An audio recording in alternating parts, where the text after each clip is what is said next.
Bonjour tout le monde. Alors, aujourd'hui, je voudrais vous amener à saisir ce que j'appelle les effets de contrainte.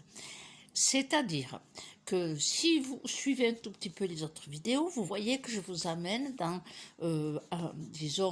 accéder à des possibilités pour vous, à votre travail intérieur, vos réactions, à les contrôler, les maîtriser et entrer dans un état d'équilibre et un état d'harmonie dans lequel vous arrivez plus ou moins, on ne réussit pas à tous les coups, c'est pas grave, chacun son rythme, plus ou moins à ne pas vous laisser emporter par tout ce qui peut déstabiliser. Donc, tout ce petit travail, tous ces petits mécanismes dans lesquels vous avez progressé, c'est déjà beaucoup. Simplement, je voudrais vous amener à comprendre, maintenant que vous avez un petit peu d'équilibre, à accéder à ce que j'appelle les états de contrainte.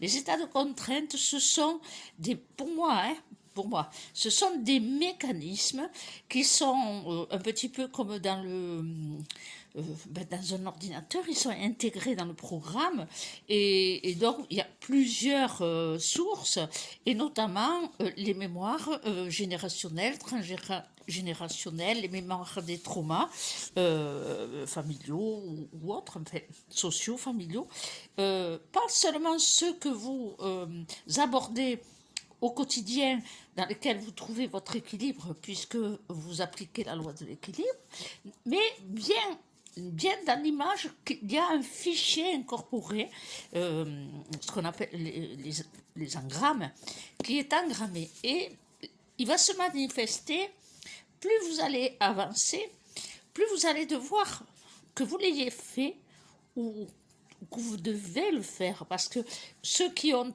déjà travaillé le savent, ils ont travaillé sur ce qu'on appelle les vieilles mémoires.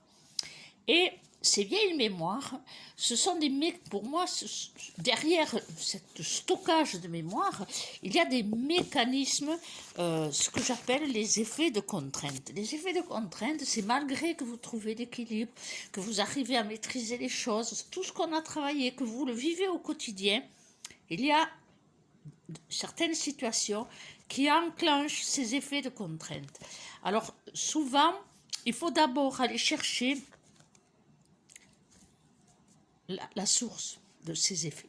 La source, elle est bien souvent familiale, transgénérationnelle, karmique parfois, mais commençons par le familial ou le transgénérationnel. C'est assez important que vous vous disiez, oui, je trouve l'équilibre, j'arrive à gérer mieux les choses qui me heurtent dans le quotidien, mais je suis aussi assujettie à ces effets de contrainte. Il y en a de plusieurs sortes. Ça touche toujours et très très souvent le schéma familial. Donc, commencez à regarder en vous, mais aussi maintenant dans le rapport à l'autre. Mon rapport à l'autre. Maintenant que vous avez cet équilibre, plus ou moins, commencez à regarder le rapport à l'autre. Le rapport à l'autre qui soit le compagnon, le mari, ou la sœur, le frère, familialement. Ensuite, ça vous permettra d'aller dans le social, le relationnel, etc. Donc, commencez par le rapport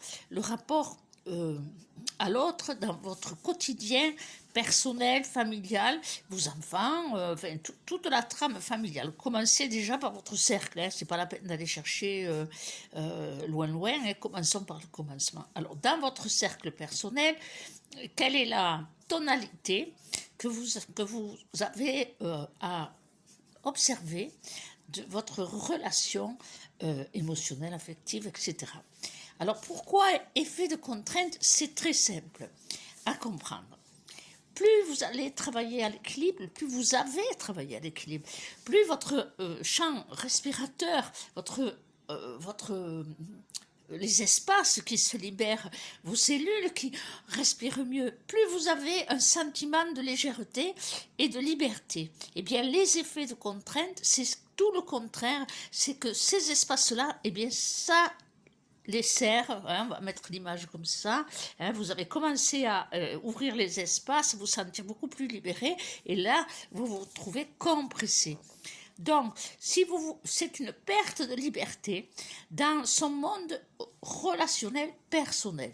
Alors, ces effets de contrainte, bien souvent, ont leur origine dans, disons, ce que l'on porte, hein, des mémoires familiales.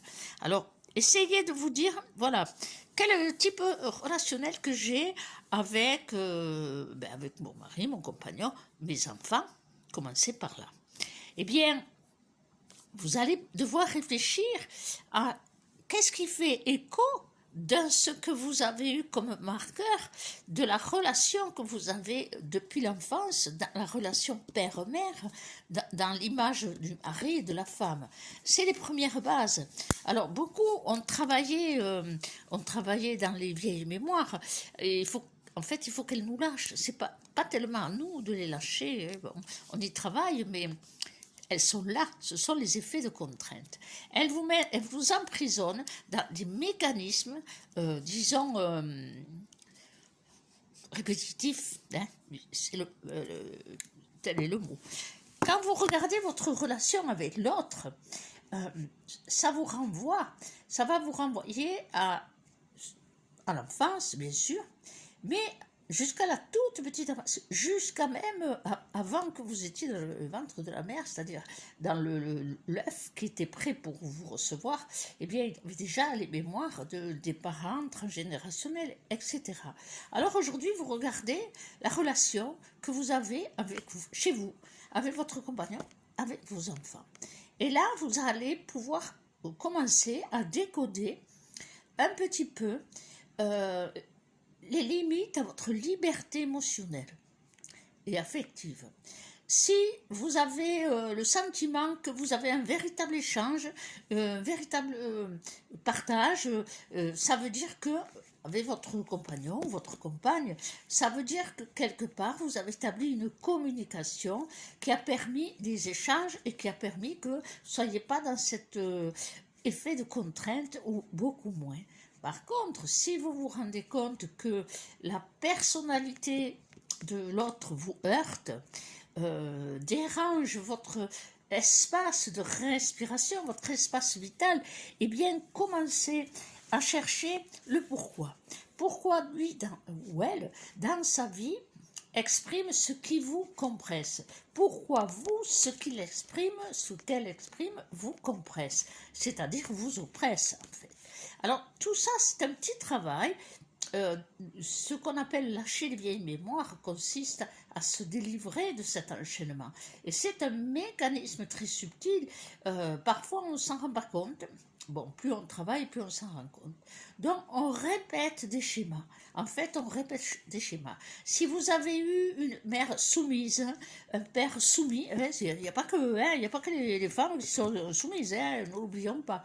Un père ou une mère soumise à l'autorité, à des formes autoritaires un peu despotiques, exigeantes de l'autre, eh bien, vous allez vous retrouver confronté à vous heurter à ce type de schéma dans votre vie personnelle et plus tard social et professionnel. Hein. Bon, on reste sur le mode d'abord personnel, c'est le premier travail. Eh bien, vous allez vous trouver confronté à cela, et c'est là que vous devez essayer de comprendre à la fois, vous, la source, donc vous la comprenez facilement puisque c'est votre terrain de famille, et puis vous devez aussi comprendre pourquoi l'autre est comme ça. Donc, que ce soit de l'excessivité d'autorité, de commandement, ou que ce soit de la faiblesse, parce que vous avez des situations où c'est assez énervant d'ailleurs, où l'un demande à l'autre qu'est-ce qu'on fait, et l'autre, ben, comme tu veux, je sais pas. Il faut pas croire que c'est agréable, hein, pour celui qui essaie d'avancer. Donc vous voyez, c'est pas une histoire de jugement, c'est une histoire de saisir la situation et la comprendre. Ces effets de contrainte, ils vont vous maintenir dans une frustration, même une souffrance, parce que vous avez des personnes qui renvoient quand même qu'elles n'en peuvent plus, c'est toujours à moi de prendre les décisions, ou le contraire, hein, trop d'autorité, trop de commandement, ou trop dans un sens, trop dans l'autre. En fait, il faut trouver d'abord le décodage. Le décodage et ensuite comment réagir. Ce n'est pas toujours facile parce qu'il il se mêle à ça. Un couple se construit, il y a de l'espérance, hein, il y a du désir, il y a de l'espérance.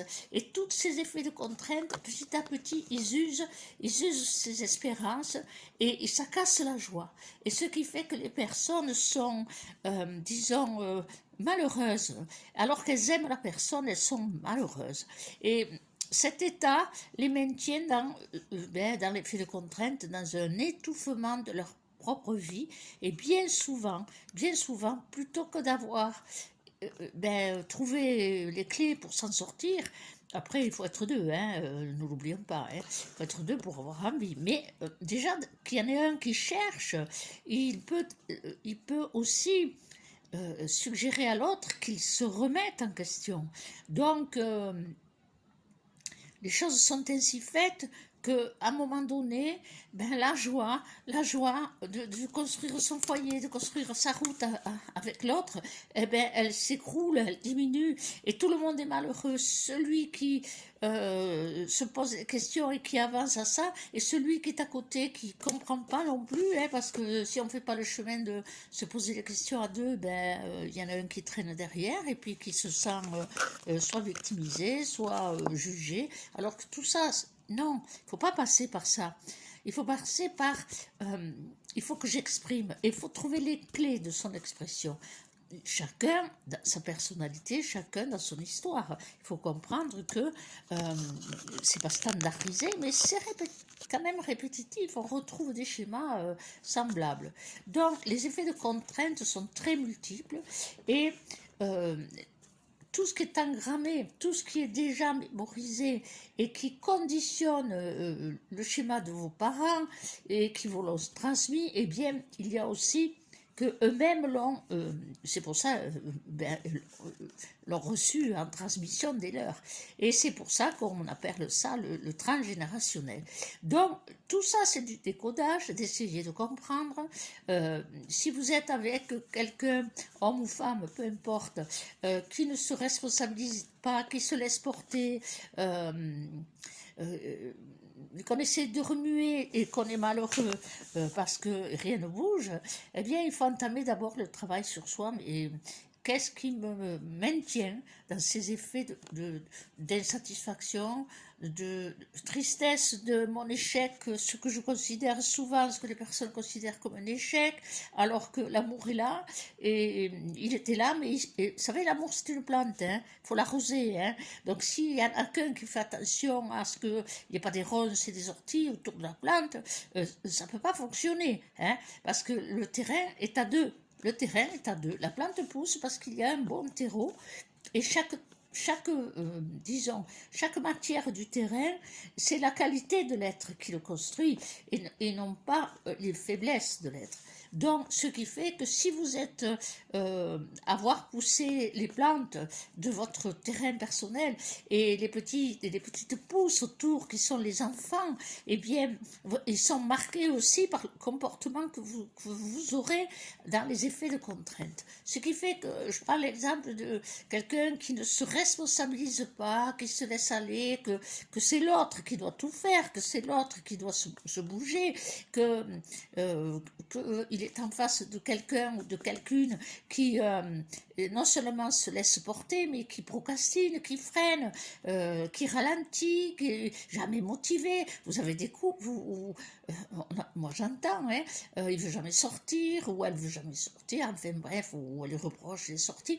Eh bien, tout ça, ou que ce soit le contraire, quelqu'un qui est trop exigeant, tyran domestique, oui, il y en a, femmes ou hommes, j'ai connu des femmes tyrannes domestiques, c'est assez stupéfiant. Eh bien, il faut commencer à regarder, mais voilà, quel était le schéma dans lequel je me suis construit familialement, quel était le schéma de mes propres parents, et si vous trouvez les marqueurs de ces schémas, c'est que vous êtes dans un effet miroir répétitif, donc il va falloir le travailler.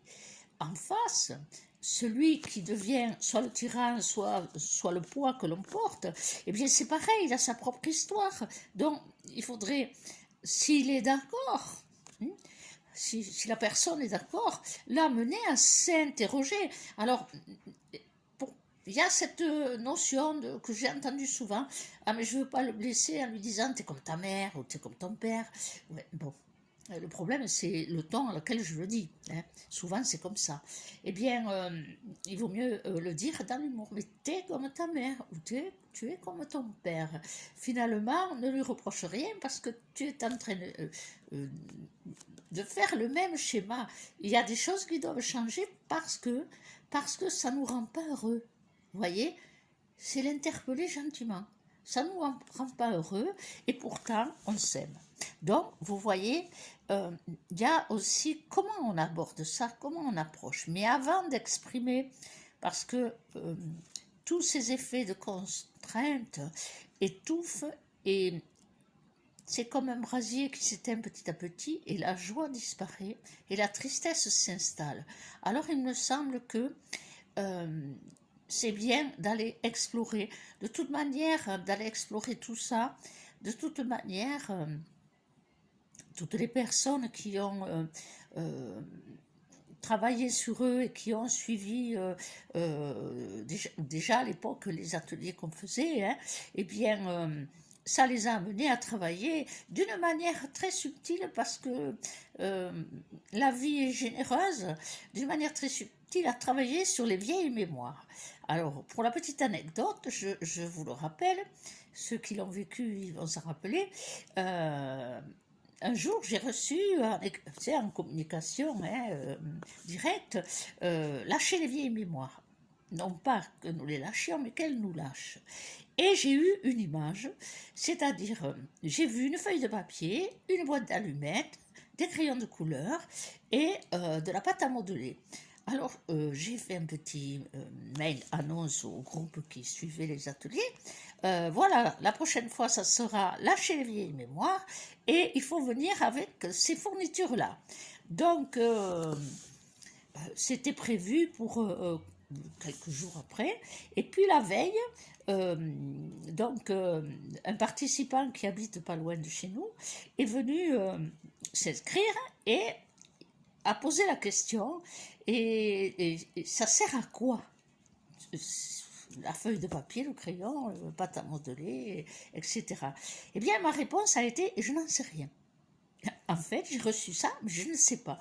Il dit oui, mais c'est dans 2 jours ou dans 1 jour, je ne me rappelle plus. Mais c'était très près. Et qu'est-ce qu'on va faire? Je ne sais pas. Et je demanderai dans la nuit. Effectivement, quand j'ai demandé la veille, bon, et alors maintenant, qu'est-ce qu'on va faire? C'est extraordinaire. Il y a toute une construction de travail en s'amusant qui s'est manifesté et que nous avons mis en place et que nous répétions souvent à chaque session en petit mini-atelier et c'est toujours très révélateur parce que ça nous révélait des structures et des structures qui vibraient et qui donnaient des indications. C'était magique. Donc vous voyez, commencez par vous poser la question. Ce que je vis, si ça me rend pas très heureuse, si ça m'enlève un peu la joie, le bonheur de mon couple ou de ma relation, qu'est-ce que j'ai emmagasiné dans l'image de mes parents ou grands-parents, bien sûr, et puis c'est toujours transmis, et qu'est-ce que je peux regarder en face qui me fait miroir. C'est un premier travail, et là, ça va vous amener à travailler, à lâcher les vieilles mémoires. Donc, c'est une rencontre de ce qui vous empêche de vous épanouir dans l'harmonie et l'équilibre que vous travaillez par ailleurs, par tous les petites vidéos que je vous ai essayé de vous amener à ça. Mais les effets de contrainte existent. À nous de les diminuer. Elles existeront, c'est très réactionnel, mais plus on va les explorer, plus on a la lucidité de regarder en face comment regarder sa relation avec l'autre et avec les enfants. hein. Avec les enfants, vous avez, n'oublions pas les enfants, le premier c'est le compagnon, le créateur de vos enfants, oui aussi, mais aussi les enfants, parce que il y a des schémas de contraintes qui sont beaucoup plus répétitifs et même contradictoires. Et ça, vous le comprenez pour les enfants. Si vous avez eu des parents autoritaires, vous allez avoir tendance à essayer de ne pas l'être avec vos enfants. Et là, c'est peut-être l'enfer qui commence. L'enfant roi, vous le déséquilibrez et vous n'êtes pas non plus très heureuse. On voit ce qui se passe aujourd'hui. Alors, vous voyez, c'est simplement vous mettre en conscience que les effets de contrainte existent, que vous n'avez pas à vous sentir en culpabilité si ça ne se passe pas dans la joie et l'amour et l'espace libéré dans vos relations. C'est simplement que vous êtes si porteur des mémoires, et bien que les effets miroirs, même minimes, se manifestent. Donc on ne les fuit pas, on les observe, on essaie de comprendre et on trouve les modules de sortie.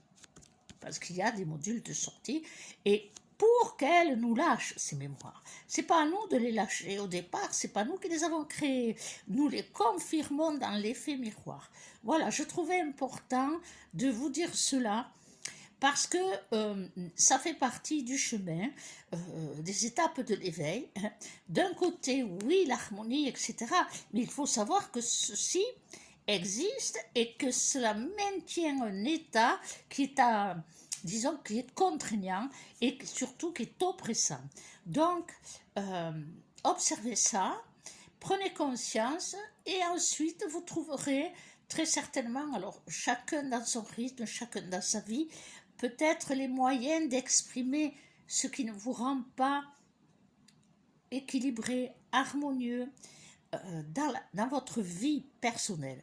Surveillez bien les enfants parce qu'aujourd'hui nous avons des problèmes assez importants relationnels entre parents et enfants ados. Tout se base au départ. Il faut ni les traumatiser ni les chouchouter. Il y a tout un travail de conscience à faire pour les enfants, à changer des codes. Mais comment les changer si soi-même on confirme les codes d'expression des effets de contrainte chez soi, hein? Pensez que les enfants, c'est des pâtes à modeler et qui vont reproduire nos schémas et il faut leur apporter un schéma d'équilibre, de paix, de simplicité, de légèreté. Ah, la vie actuelle aujourd'hui, c'est difficile, mais commencez par observer est-ce que ma vie personnelle, dans mon couple, s'harmonise dans ce que je désire, ce que j'ai espéré. Les personnes seules, c'est pareil, il va falloir qu'elles cherchent dans leur relation passée les mêmes échos et qu'elles travaillent même pour elles, pour se libérer, pour pouvoir rencontrer. Parce que comme on vibre, on reçoit. Hein. Donc ce principe-là. Alors j'espère que ça vous fera réfléchir, ça vous amènera un petit peu sur ce sentier de la découverte de la libération des effets de contrainte. Et c'est pas une petite chose, hein, parce que ces effets de contrainte, ils sont programmés, pour ainsi dire, et c'est à nous de ne pas laisser le fichier s'ouvrir trop souvent, et du moins, s'il s'ouvre, d'en réduire le champ porteur. Voilà, c'est peut-être un peu complexe, je vous en dis très peu parce que c'est un sujet assez vaste, hein. Ceux qui ont fait des ateliers sur les vieilles mémoires, ils le savent, hein. On a l'impression qu'on est plus chez les oignons et qu'il y a toujours une couche, mais de moins en moins épaisse et de moins en moins oppressante. Voilà, donc si vous avez des questions posées, ne vous gênez pas, hein, dans les commentaires, posez des questions. Pour moi, la difficulté, c'est de vous amener à la compréhension vibratoire, mais dans la compréhension psychologique, ça, vous comprenez mieux, hein, bien sûr. Et donc, pensez au pouce, hein, etc. Je préférerais vous amener dans des choses plus légères, mais ça fait partie du chemin, d'une étape du chemin. Il faut avoir le courage, la force et la volonté d'aller regarder les les structures de sa famille et pour découvrir où est-ce qu'on fait écho. C'est très important. Et pensez que ces échos-là ne doivent pas percuter, heurter les enfants. Voilà, à tout bientôt.